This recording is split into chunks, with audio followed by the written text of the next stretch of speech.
अपने सुन रहल छी गंगा कैसेट की प्रस्तुति।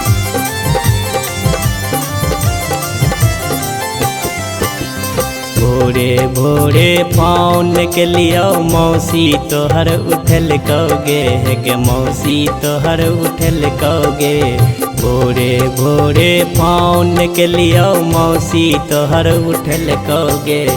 देखते नंबर मोगिया हमरा खूबे गाड़ी एल कहोगे गे। देखते नंबर मौसी तोहर हमरा गाड़ी एल कहोगे।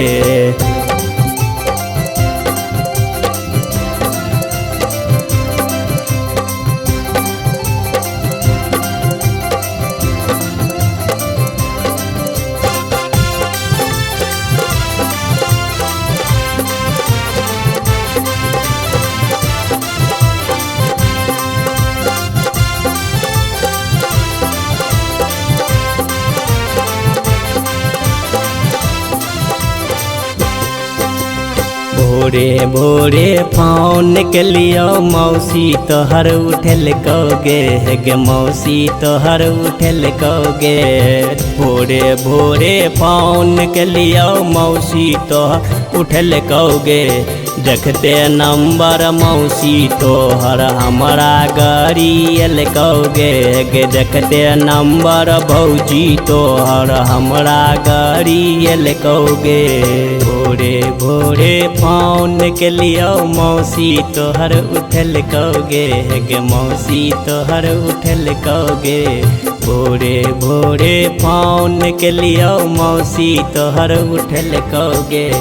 देखते नंबर मोगिया हमरा खूबे गाड़ी एल कहोगे गे। देखते नंबर मौसी तोहर हमरा गाड़ी एल कहोगे।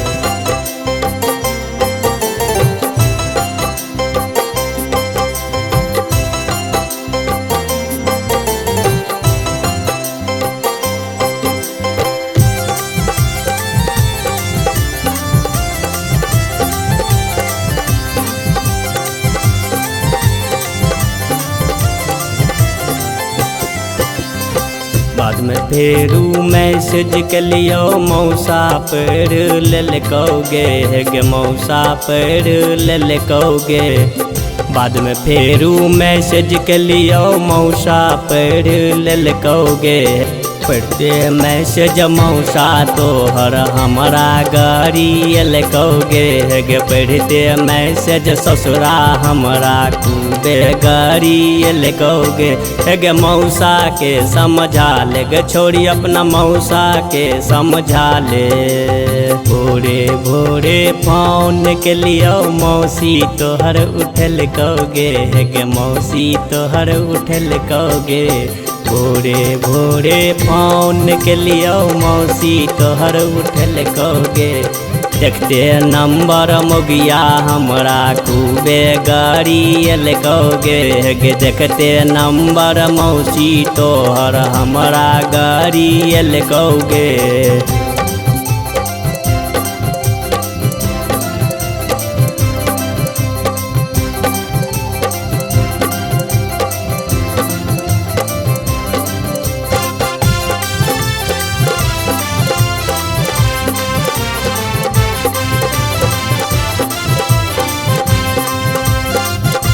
अपने सुन रहल छी गंगा कैसेट की प्रस्तुति।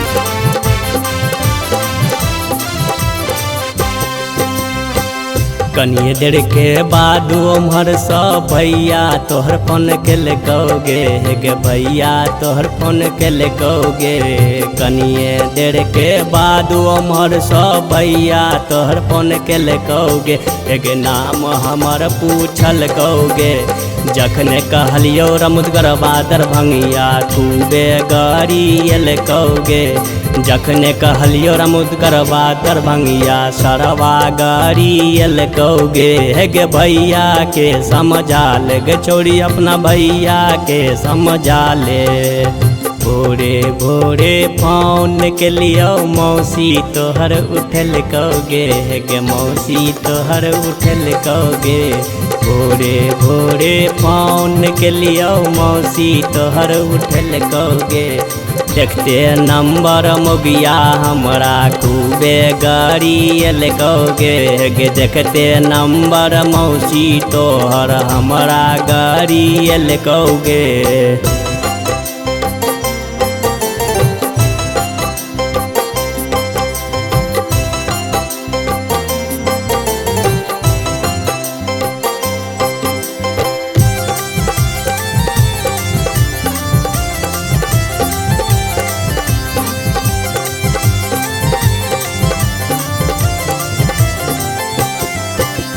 बाजार में तोहर भौजी मिललो हमरा सँ पूछल कहोगे गे हमरा सँ पूछल कहोगे। बाजार में तोहर भौजी मिललो हमरा सँ पूछल कहोगे गे हमरा सँ पूछल कहोगे गे। सबटा बात बतलियोगे बात सुनते भौजी तोहर हमरा गाड़ी कहोगे। चुनकी बा फोती बा कल कहोगे गे। चप्पल जूता देखे कहोगे गे। छोरी भौजी के समझा ले गे छोरी अपना भौजी के समझा ले। साँझ में फेरू फोन के लियो छोटकी बहिन उठल कहोगे गे छोटकी बहिन उठल कहोगे। साँझ में फेरू फोन के लियो छोटकी बहिन उठल कहोगे गे छोटकी बहिन उठल कहोगे गे। गाँव के नाम पूछल कहोगे गे गाँव के नाम पूछल कहोगे। जखन कहलियो लवानी वाला छौरा जीजा जीजा कहल कहोगे गे जीजा जीजा कहल कहोगे गे। हमरा सँ बतियल कहोगे। भोरे भोरे फोन के लियो मौसी तोहर उठल कहोगे। देखते नंबर मोगिया हमरा खूबे गाड़ी कहोगे गे। देखते नंबर मौसी तोहर हमरा गाड़ी कहोगे।